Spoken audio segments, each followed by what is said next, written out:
cannot. What were you saying about my subscriber count? That you cannot let it go through your head and forget your family, okay? You cannot forget your family. I live with you. You cannot forget your family when Fuck you're off. famous, okay? I'm not famous, shut the fuck You're up. famous, okay? I'm I'm related to a famous person. Get the fuck out. Hi, hello, how's it going? It's Lo. I hit 1,000 subscribers. How did this happen? I don't know what to say. I don't know what to answer. I don't. Why? Thank you guys so much for this. I did not expect that this was going to happen, even in my wildest dreams. This is insane. I am more than grateful. If you came here because you thought I was going to spit fire and do wild takes every single week, I'm so sorry. I'm just so fucking dumb on main. In the spirit of actually hitting 1,000 subscribers, I decided to do something that I thought I would never going to do in this channel, and that is a Q&A. So I asked on Twitter, what questions did you have? Y'all really went into it, and I'm going to answer them now. Before I get to the answers, however, I have two little small things that I want to go through. The first of all is that if you have been following my Twitter or my channel, you know that my mom is immunocompromised and she hadn't had her vaccine yet. I am happy to report that my mom finally got her shot. I am so happy, so relieved. We're still not vaccinating people my age who are healthy in Brazil, so I have absolutely no fucking clue when I myself am going to get the vaccine. But just to know that my mom, who is a cancer survivor and is immunocompromised, actually got her shot is a huge relief. She actually got a Pfizer shot too. I was definitely not expecting that. But I also want to take this opportunity to remind you all that the fight for equal access to vaccination around the world doesn't end because my mom got vaccinated, and it will not end because I will eventually one day, God willing, get vaccinated. Lots of countries in the world have people who haven't even got the first dose of the vaccine, medical workers who were not vaccinated yet and are still dealing with outbreaks in the COVID frontline. So if you can pressure your representatives to actually have your country donate vaccine shots to countries in need, please do so. Countries like India really need those shots. I strongly ask you and urge you to keep carrying on the fight for equal vaccination access so we can all get out of this pandemic, because the pandemic is only over when everyone in the world is vaccinated and able to live COVID-free. And the second thing is that even though the Israeli Defense Forces have decided to call for a ceasefire, that doesn't mean the attacks on Palestinians have stopped by any means. There is still an apartheid state, so especially the residents of West Bank, the residents of the neighborhood of Sheikh Jarrah, who were actually, you know, the main reason why Israel actually escalated the way that it did on the Gaza Strip. So, as always, there are links and petitions and donations, things that you can use to educate yourself, in the description below. Please make extensive use of them. Let's keep the momentum going. Without further ado, let's get to the questions. The first questions are from Delphi, from at the Oracle of Delphi. And the first one is, she asks, share the world why you're so unfair to capybaras. Listen, okay? Listen the fuck up. Capybaras are fucking evil. I am so exhausted of people in the global north going, ooh, capybaras. Capybaras are fucking the devil spawn, okay? If the devil one day shat a turd and made that turd come to life, that turd will be a capybara. Look, listen to me. I need you to pay attention to me, okay? I live near a lake where there are capybaras. That shit is a fauna plague. That shit is not endemic to the majority of the areas that it exists. You know, you see pictures of capybaras swimming in the beaches of Rio. That shit was not supposed to be there. It doesn't go there. And so, like, y'all are giving leeway to something that is 100% devil spawn. Have you been chased by a capybara? Have you sit inside your car for over 2 hours because a capybara sat in front of your car and you had to call the cops to remove a fucking capybara in front of your car for you to go to work? Because if you run over that capybara, that's a fucking federal felony? I believe you have not. So believe me when I say that I have personal experience with those fucking nasty little fuckers to know that they are not cute, they're not fun, they're not fluffy, they're shit. They are disgusting. And I will be a capybara hate account for the rest of my life. I detest them. No, stop. Stop with that bullshit. Stop with the capybara stand bullshit. I cannot handle this anymore. Anyway, we started this on a good note. Oh my god. Oh my god. The next question that she asks is favorite song to listen to while drunk. My answer to this question is Breeze Blocks by Alt J. I really vibe with that one. That song is actually, you know those types of songs that are really dope and then you read the lyrics and you go like, oh, that's a bit bad. That's Breeze Blocks, but I really love it. Next question is favorite straight ship. My favorite straight ship, without a shadow of doubt, is Yennefer and Geralt from The Witcher. I know some people choose Triss as the love interest in The Witcher. Being wrong is a human right. I also have the human right to tell you when you are being fucking wrong, so let me be the one to tell you that if you chose Triss over Yennefer, you're wrong. You're simply wrong. You're playing the game wrong. Okay? That's it. Bye. Next question. Favorite carnival year that you attended? That's a good question. I would have to say Carnival 2016, just because I had a lot of fun in it.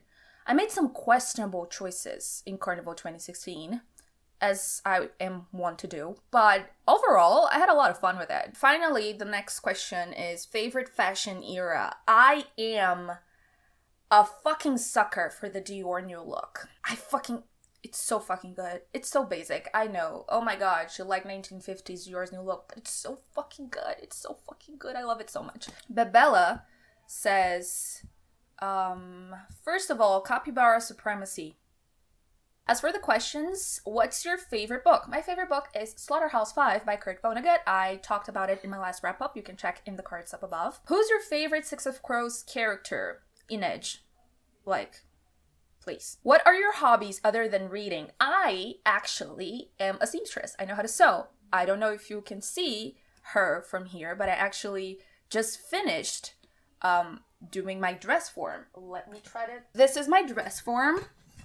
Her name is Betsy, and I made her out of silver tape and felt. She's not looking the best. She's looking a little rough, but she works. So, actually, while I was making Betsy, I sort of realized that either I made Betsy crooked or I had a problem with my spine, and that's how I found I actually have scoliosis. So, fun times. Favorite Brazilian food? That is a fucking difficult one. I will have to say vatapá, though, because so good. Do you love me? Yes or yes? Sim, amiga.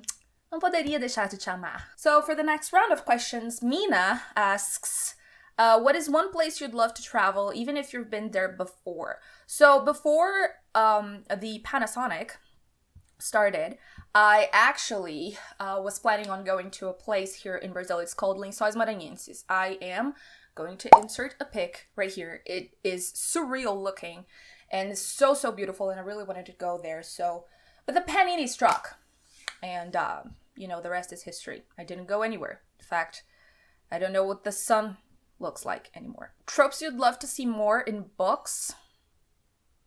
Death and the Maiden. Oh my god. A literal god of death falling in love with a mortal girl or boy, whatever. It doesn't, I'm not, picky with that.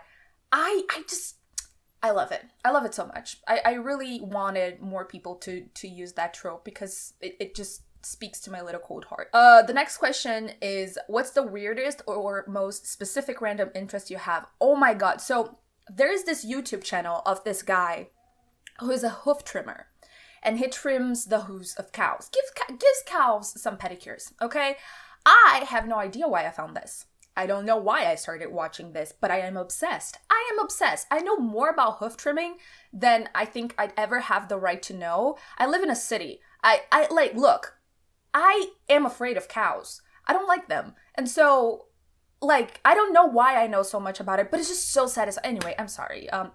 Hoof trimming. I contain multitudes. And finally, her last question is, what made you decide to go into law? So, this is a long one. I think I mentioned in my actual lawyer rates lawyer books video. I'm also going to link in the cards up above. In Brazil, you don't apply for a university and then you go for a major. In Brazil, you have to apply directly to your major. And so when I was in high school, I had to do a lot of research regarding the degree that I wanted. I found myself very interested in all of the classes, or the majority of the classes. I was always interested in politics, and there are a ton of people who will say, oh, you don't need to talk politics when you're an attorney. You just need to talk law. That is bullshit. You talk politics the entire fucking day. When you're in law school, when you're an attorney, it doesn't matter. I remember that I felt very compelled to study the things that the major was going to offer. I also like the idea that I could do a lot of things with my degree, so I wouldn't necessarily need to be an attorney. I could be a professor, I could be a consultant, I could be a judge, a prosecutor, a public attorney. There were a lot of possible career paths for me, and so when I got into college when I was 17, I didn't have the pressure to actually know exactly what I wanted to do with my life, and I could, know that I chose something for the next 5 years of my life that I would enjoy doing. And in that time, I could actually figure out what I really wanted. The financial aspect really played into it as well. And I think anyone who does law and says, no, I just did law because I'm so in love with justice, is also lying. You do make a reasonable amount of money when you go into law. And if you are lucky enough to find a good job and stuff. And so that was something that I was also thinking about because, I'm not rich. Neither is my family. So this is something that's always in the back of my mind. And in the end, I know this is going to sound cliche, but I thought that law was the best way that I could find that will allow me to have an impact in the world, a tangible impact. And I have been doing this at my job, and I'm really grateful. This was a decision that I thought thoroughly through before I even applied. A lot of people go into law school with a very romanticized idea of what law and law school will be like, and those people usually get very frustrated. But I got into law school knowing what I wouldn't like, knowing what I thought I was going to like, and I surprised myself and I confirmed my judgment. And in some instances, and I basically loved law school. But if you go into law school without knowing if this is exactly what you want to do with your life, then I feel like you might be very miserable, because law school, if you like it, you love it. If you don't like it, you hate it. And so it's like one of those situations that it's definitely something that you should only go for if it's something that speaks to you. If there are any people who want to go into law watching me, please hit me up on my DMs. I have I have a lot of experience in this. And I'm sure that I can help you untangle those difficulties out, because I know it's difficult. It's not easy. I know that. Sunny from @SunnyShelves asked me actually the same question that Mina asked me before, which is places you want to visit once COVID is hopefully fucking over. I was also going to go to Rio de Janeiro. I go to Rio every other year since I turned 18. And so this year I was going to go to Rio, and that just...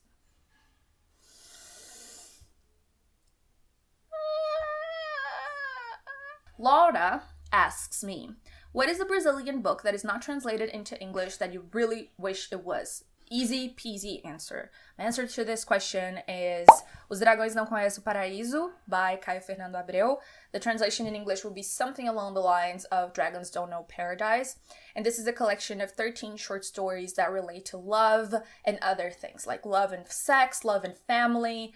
He has a specific story about love and HIV, because he was a gay man in the 80s and eventually he passed away from HIV in 1996.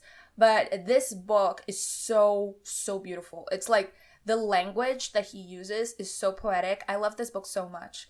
And I just wish it was translated, because it's like the peak and the height of Brazilian literary, flowy, flowery literature. Like him and Clarice Lispector. But Clarice Lispector is more translated than him, and I feel like it's more easily accessible. Laura also asks, if you hadn't studied law, what major would you have picked? I would have stayed within the social sciences, maybe political science, maybe sociology, history, philosophy was something that I thought about, but definitely something within the realm of the humanities. When I was younger, I considered med school. I do not have the mental health for med school or medicine. Like, just no. No. Finally, the last question she asks is, what's your favorite non-hero comic book / graphic novel? I don't really read that many graphic novels. Used to read a lot of manga back in the day, but I don't really read them anymore. I think I am going to say Death Note, but this might change. I'm planning on reading Juji Ito this year, so that might change. But I'm just going to say Death Note for now. I know that's basic, but I used to love Death Note. Like, I was obsessed with it. So Jess from @VerityBooks asked me a lot of questions. Thank you, Jess. Oh my god, okay. Jess asked me, what's the trashiest book or trope that you still love? I love any sort of cheap porn that can be found for free at Amazon Kindle Unlimited. I don't know why. I don't know. It's so bad. It's ridiculous. It's awful. But I love it so much. It's so good. It's so good. Sometimes I just love trash. That's it. Next question is, show us your favorite pieces of clothing or accessories. So showing my clothes is a little complicated because I'm very extra with my clothes, and so it's we're better not go there. But my favorite accessories are this necklace right here and this bracelet right here. And those are two accessories from my religion.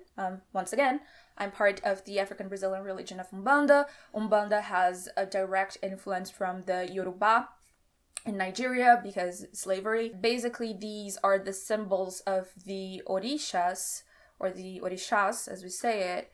And there are 7 of them. I need to come a little closer, right? Come a little closer than you see. Come on, come on, come on. Okay, so here we have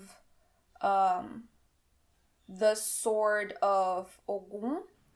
And then here is the mirror of Iemanjá. And here is the symbol of Oxalá. And this is the bow and arrow, or as we call it, the Ofa of Oshasi, who I am a daughter of Oshasi. So, fun fact about me. This one is the, it's not a hammer, it's an axe. The axe of Shango. And this one is the mirror of Oshun. And this one, without my hair please, this one is the sword of Yansan. So, in my religion, we say that those are the 7 forces. And each of these orishas actually is responsible for, let me go back to where I was. So in my religion, we believe that our life is ruled by 7 different forces, and each force is ruled by an orisha. So that's why the necklace has the 7 forces. The bracelet is basically the same thing. But this one actually I took to the temple to bless, and this one I haven't because I bought it during the panini, so I'll be doing that ASAP. But yeah, those are my favorite accessories. I actually there's so much so that I don't leave the house without them, or record videos, or am in the public eye in any way, shape, or form without them. Next question is, if you annotate books, can you open one at random and tell us what you wrote there? I'm gonna take... I think it was my edition of Caliban and the Witch. This is very heavily annotated. I've mentioned this before. Jess also asked me what's my process of annotating when I'm reading from a book that I'm trying to learn from. So I'm going to answer the 2 questions with a same book. And as you can see, I have 2 colors of tabs. And this has to do with the way that I tab things. For instance, if you look here, you're going to see that I have parts that I just highlight, and those parts are marked with a pink page marker. And then I have parts that I highlight and I underline in red, and those parts are marked with the blue. And those are the most important parts of the book. In this book, in this page right here, I actually put a post-it because I wrote a lot. And what I wrote was important, taking this consideration carefully. Category is inherently excludent. Thinking deviant bodies as what's this, the English word for this, as tensionings, or as welcoming tensionings to the idea of category, showing that they are contingent. Because this is what Silvia Federici wrote.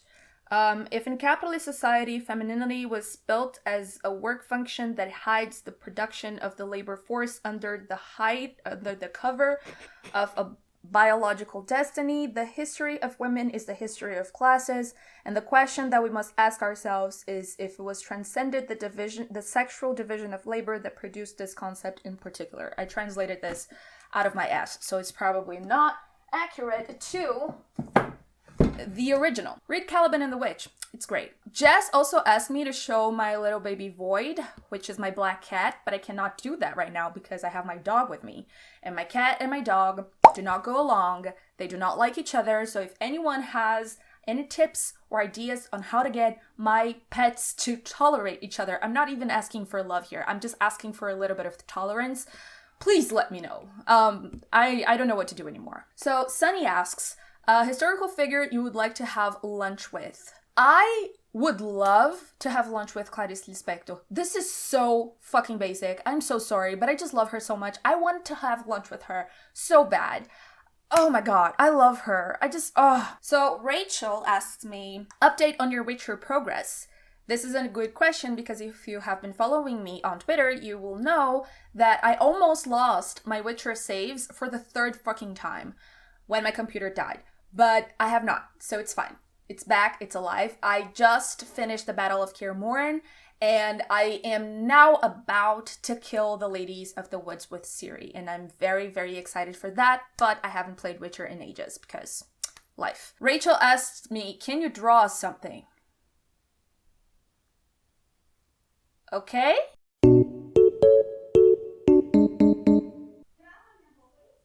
It's a bird. Rachel also asks, what inspired you to make a channel? I answered this, I think it was on my booktube newbie tag, but I started this channel on a dare with my therapist. My therapist said, I don't think you will do it, and I hate when people tell me that. And I started it just because she said that I couldn't do it, and now we're here. Oh god. Do you know you're a force of nature and an inspiring icon? Oh my god, guys, stop. I don't know how to take compliments. Thank you. This really means a lot to me. And final question is a terrible book you would recommend to Bolsonaro. Here's the thing. I don't think Bolsonaro would hate any of the books that I hated because he is terrible. And so I may say, hey, Bolsonaro, why don't you read Woven in Moonlight? And he'll be like, oh, great, they're advocating for the genocide of indigenous people. This book is awesome. I'm not even sure he reads. I would recommend him Kissing the Coronavirus, I suppose, because for all intents and purposes, that's what he fucking wants with his handling of the pandemic. Lala Loves Lit asks me, are you single and open to a long-distance relationship with me who will worship you? Oh my god. I will remind you all, though, that I am available for visa marriages. I need a better passport, and so 90-day fiancé style, I'll have you know I'm a great cook. I'm just saying, y'all don't see it, but I also have a great booty, so it's a win-win situation. She asks me, any specific place you would want to visit/move if you have the complete freedom and funds to do so? I don't think I want to live in my city for the rest of my life, but I'm not exactly sure where I would live. I suppose I would be very happy living in New York or something like that, but I'm not exactly sure. Delphi asks me, a favorite video game and what console do you play in? My favorite video game of all times is the Dragon Age series. Especially, and this is going to be controversial, but my favorite game of the franchise is Dragon Age 2. I know, Game Bros, y'all hate this game. It's fine. Whatever. You don't need to love it. I love it. It's enough. I used to have an Xbox, but I'm PC master race, even though my PC is not master race. If anything, my PC is just middle class. She also asks me, favorite Taylor song that is not from Evermore. Ooh, I like Cardigan, Hoax from Folklore, Wildest Dreams, Style. I love Style.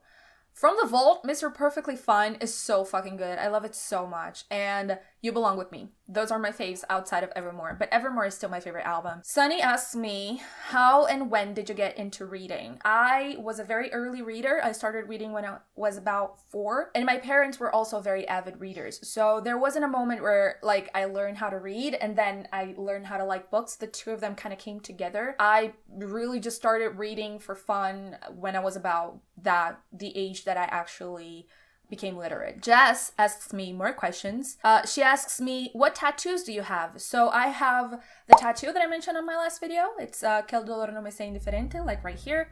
I have a tattoo on my back, is a compass.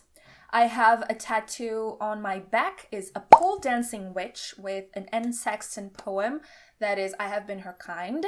And I have this tattoo. I'm gonna insert a picture, I think it's easier, but I have this tattoo right here on the back of my arm. It's Memento Mori tattoo, and I really love her. She also asks, what's your hair routine because your curls look stunning? Thank you. It took me such a long time to get a good hair routine. Look, if you don't have curly hair, you're gonna think that this is a lot of effort, and it is. So basically, I wash my hair twice a week, and in the middle of the week, I only do a co-wash. And at the end of the week, I actually do a thorough washing situation, but the actual shampoo only goes on my scalp. The rest of my hair gets a co-wash. And then I add a keratin treatment, leave that for 3 minutes, and then I rinse it off. Then I add a hair mask, leave it for another 3 minutes, and then I rinse it off. Then conditioner. And then when I'm getting my hair, like the style of my hair, I divide it into like 3 parts, like the top 1 and 2, like the half 2. And I add deep conditioner in spray. And then I add lighter moisturizer on the tips, so they look a little better. Then I add a toner for my scalp for hair growth. Then I add some anti-freeze cream, and then leave-in conditioner for style, and then hair gel. And you might be thinking, Luisa, that's an awful lot of moisturizing products, but my hair is bone dry, so it really sucks all that up. I really need a haircut, but that's my hair routine. She also asks me, if for some reason you could save only one book, what book would it be? It would probably be my edition of Caliban and the Witch, because I annotated the shit out of that, and oh my god, I cannot imagine losing it. I would be so distressed if I actually lost that book, because oh shit. Next question is top 3 Brazilian editions of books. Let me see. Nossa, mano, vai ser tudo da Dark Side. Puta que pariu. Complicado. Okay, so these 3 are my favorite Brazilian editions. This is my edition of 100 Years of Solitude by Gabriel Garcia Marquez. This is by the publisher Record. This is cute. Like, the cover is like very fluffy. I don't know how to explain that. It's kind of pillowy. It's really fucking good. And the cover actually has a lot of things that are very significant and important to the story, like the oregano leaves, the red ants, and the yellow butterflies.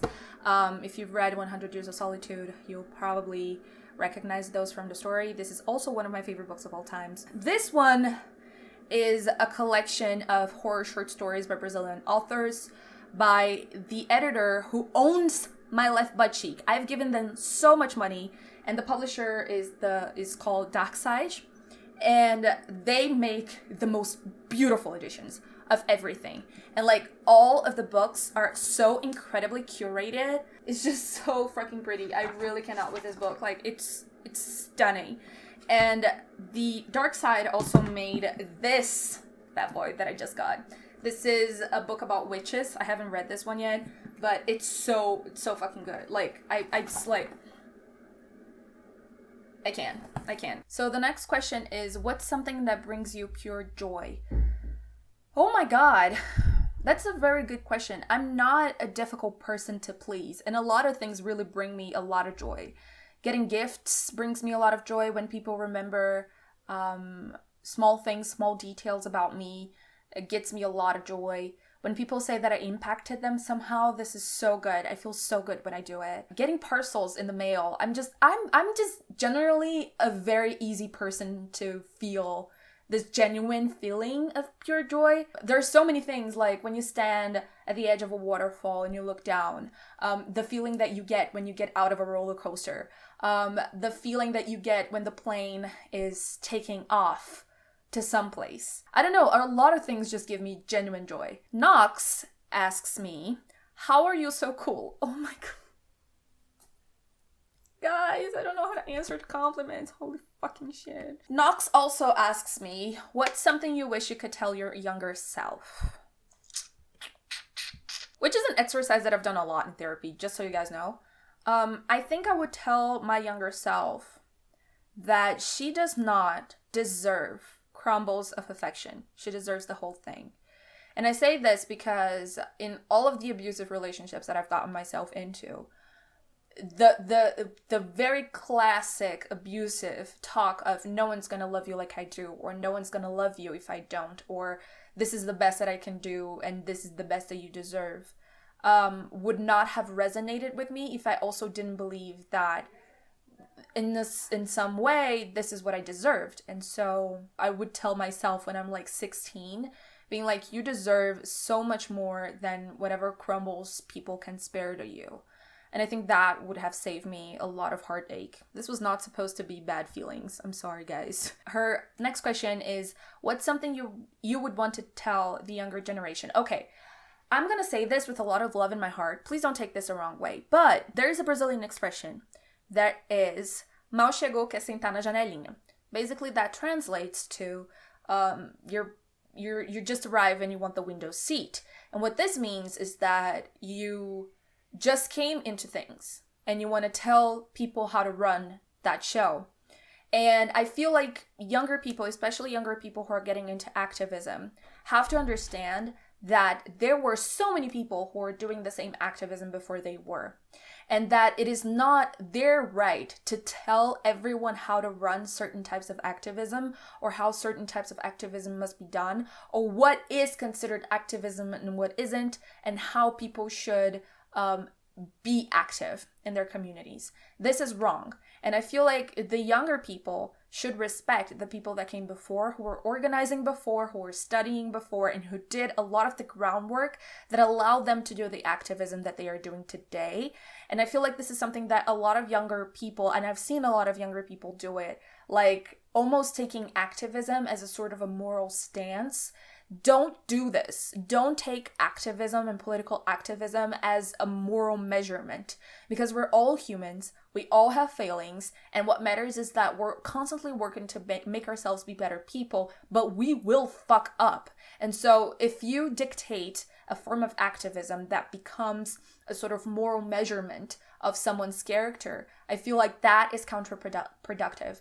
And so the form of activism that is pushed by the younger people mainly as the form of activism that must be made is not something that is very productive. And you have to kind of like accept the fuck ups that you're going to make along the way, and that you are going to have to do a lot of work as well to apologize and move forward with your engagement and your activism. Younger people who are just joining into activism, like, take a seat.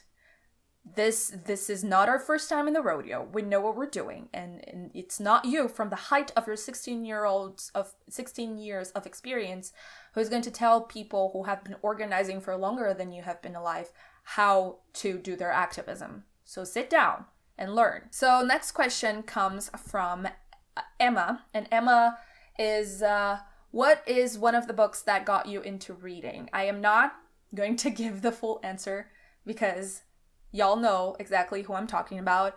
Unfortunately, this is part of my life as it is part of everybody else's life. But another book that really got me into reading was A Series of Unfortunate Events by Lemony Snicket. I absolutely adored those books, and it was definitely something that I devoured when I was a kid. If you could only have one Brazilian food or snack in the rest of your life, what would it be? Fuck! Oh, you know what I would eat for the rest of my life? One Brazilian thing that I would eat for the rest of my life. Brazil has these things, like this tube of a very light fried dough filled with a milk sweet, dulce de leche. I would eat that shit for the rest of my life. So fucking good. Like, we call it canudinho de doce de leite. Amazing. Dea asks, can you create an outfit based on a book cover? Look, stay tuned. I have things planned, and I think it's gonna be really good. So stay tuned for news in the forthcoming months, because I'm planning a lot of cool stuff. Dea asks, what's a question you wouldn't like to answer? So I don't like people asking about my abusive relationships. I will divulge what I want when I want, and I don't like people prying into that. I feel like this is very private, and I feel like this is a general rule of thumb. Like, don't ask people about their traumas. That's rude. Don't do that. Dea also asks, what's your go-to karaoke song? I need a microphone. E nessa loucura de dizer que não te quero, vou negando as aparências, disfarçando as evidências, mas pra que viver mentindo se eu não posso enganar meu coração? Comigo, eu sei que te amo. I think I got carried away there. Yeah, Evidências, Chitãozinho Chororó, the unofficial Brazilian anthem. Rachel asks me, what's the proper way to make tapioca? I am glad you asked me this, Rachel. Because apparently in the global north, tapioca is this sort of mushy, like, snot-like pudding, which is absolutely fucking disgusting. And this doesn't make any sense, because in Brazil, tapioca is when you get the tapioca flour, and you spread it around a pan, almost like a crepe. And you put some filling, and you hope that thing kind of like becomes sort of like a pancake, and you put the filling and you fold it in half, and that's tapioca. And if you're not doing tapioca like this, if you're doing like that vomit-like looking shit, I am so sorry for your taste buds. I don't think I would ever recover. This is absolutely fucking nasty and disgusting, and y'all need to get up, like, do better, please. No. Jess asks me, what's one thing you've learned since joining the reading community? I have gotten a whole lot better at video editing. I knew how to do that before, but after starting the channel, that's definitely one thing that I've gotten a whole lot better at. I learned how to focus my fucking camera because I didn't. And now I'm so ashamed of showing people like my old videos because I didn't have my mic. And I didn't know how to focus my camera. It's so fucking embarrassing. Oh my god. Ines asks me, what's your favorite guilty pleasure book? I think I've answered this before, but definitely anything that comes from Kindle Unlimited and is nasty and free. Ashley asks me, if you could punch one person in the world without there being any consequences, who would it be? Do I need to answer this? Hey, Bolsonaro! Hey, Bolsonaro! Okay, in all seriousness, current fave nonfiction about feminism. I've mentioned this before. It's a book. Let me pick it up. Cachorro, desculpa, meu Deus, desculpa, Theo. Não foi minha intenção. Ai, desculpa. Foi sem querer, foi mal. Ah, desculpa, Theo. Foi mal.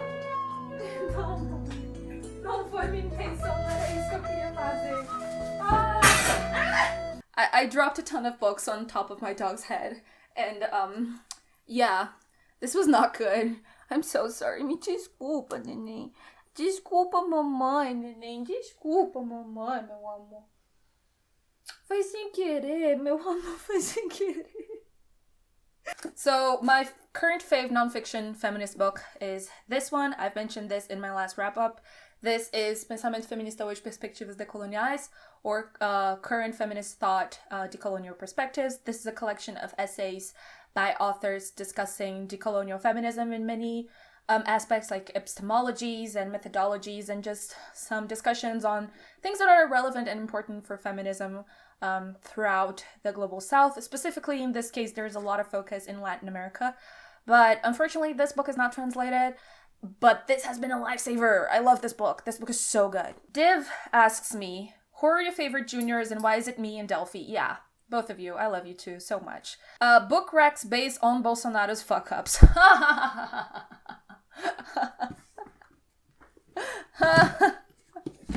I will recommend you reading 100 Years of Solitude because this is what Bolsonaro got me. I would also recommend you all to read The Open Veins of Latin America to understand why the fuck are we back at it again with the genocide. Naomi asks, what is the thing that you find most annoying when it comes to BookTube? I am going to be maybe canceled over this, but I detest book hauls. I don't like book hauls. I prefer to listen to people to talk about the book and what they thought of the book not necessarily just showing off what they bought. My dog is headbutting me.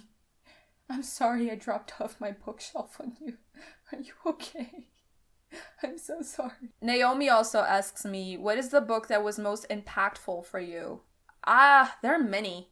I think that one of the books that has caused the most impact on my life is definitely this one. This is Smoke Gets in Your Eyes and Other Lessons from the Crematorium by Caitlin Doty. This book helped me so much with my panic disorder. It's not even funny. It's one of the best things that I have read in my entire life, and the way that it discusses death and our mortality and the way that we see things and the way that we see life is mind-blowing. So I highly, highly recommend this book. This book is extremely good. Darian asks, can I be you when I grow up? Oh my god, I'm so sorry. Thank you guys so much. I don't know how to answer this. I love you, Darian. Thank you. Jacqueline Reads and Rex asks me, favorite Olivia Rodrigo song? Right now, Brutal. I love that song. It's so good. When she says, like, and I can't even parallel park. I know! I've had my driver's license for like 7 years now, and I still cannot parallel park. And I drive like a little albino cockroach of a car. It's so small. It's ridiculous. Kay asks me, how badly do you want to punch Bolsonaro right now, Lo? Destrua o Bolsonaro. Listen, at any given point of the day, I am this meme. It's written, I've never wanted to beat the president so much in my life, I swear, and I'm this meme 100% of the time. Andy asks me, favorite hot beverage if you have one. I don't really have a favorite hot beverage. I like juices, like fruit juice, passion fruit, strawberry, orange. There is a Brazilian fruit called pitanga. Really good. There is a Brazilian fruit called graviola. I like the juice of that. I like cold beverages more than hot ones. Favorite song at the moment. My favorite song at the moment is Lisboa by Ana Vitória and Lenine. Eu vejo tua cara e teu querer perverso. A gente fica bem aqui no chão da sala. Eu te queria a vida toda, te confesso. Por mim a gente nem precisa mais da estrada. Eu vejo você longe, quero você perto. Fica na minha sombra, eu posso ser teu rastro. Não quero tu na linha, vivo, morto, claro. Eu quero tu na minha boca. E a minha boca quer você. Andy also asks me, if you weren't a lawyer, what career would you be? I would 100% be a professor. Probably a college professor. That's still what I want to do with my life, though. But if I wasn't being an attorney right now, I would 100% just be focusing on being a professor. I love teaching. It's definitely amazing. And finally, the last question. This has been so chaotic and so long. Oh my god. Is a bucket travel list destination. I think I would love to do the classic leftist university student travel trip that is doing a backpacking trip throughout South America. So start in Argentina, go through Chile, the Salar de Uyuni in Bolivia, Cartagena in Colombia. Oh my god, I want to go there so bad. Machu Picchu would be amazing. Bariloche, Buenos Aires, see Delphi, and Ami. Really feeling it. Uruguay. And just kind of get to know Latin America a bit more. The majority of the population of Brazil is more towards the coast, and so we don't really interact that much with our neighbors, because in between us, the majority of us, and our neighbors, there's a huge chunk of Amazon rainforest, and then just a lot of soy plantations, and then just, stuff in the middle. So there is a huge distance, and we don't interact as much, but I would love to, and I would love to get to know more countries in Latin America. So I think that's my dream trip. Whew, this was quite long. This was very long. I did not expect that many people would actually answer to my Twitter thread. Thank you guys again for 1,000 subscribers. I promise I will try to be regular with my updates. Thank you guys so much for listening to what I had to say in my last video. I wasn't sure if I should post it or not. I thought people were going to be very angry, but it truly means the world that what I had to say resonated with so many people. And not only that, but that so many people felt listened to. I think it was completely worth it. If there's anything else that I can do, things that I can share and boost, please let me know. Since now I apparently have a platform, I would like to share them with all of you. Yeah, this was the very long video. I hope you guys enjoyed it, and I will see you guys next time. Bye!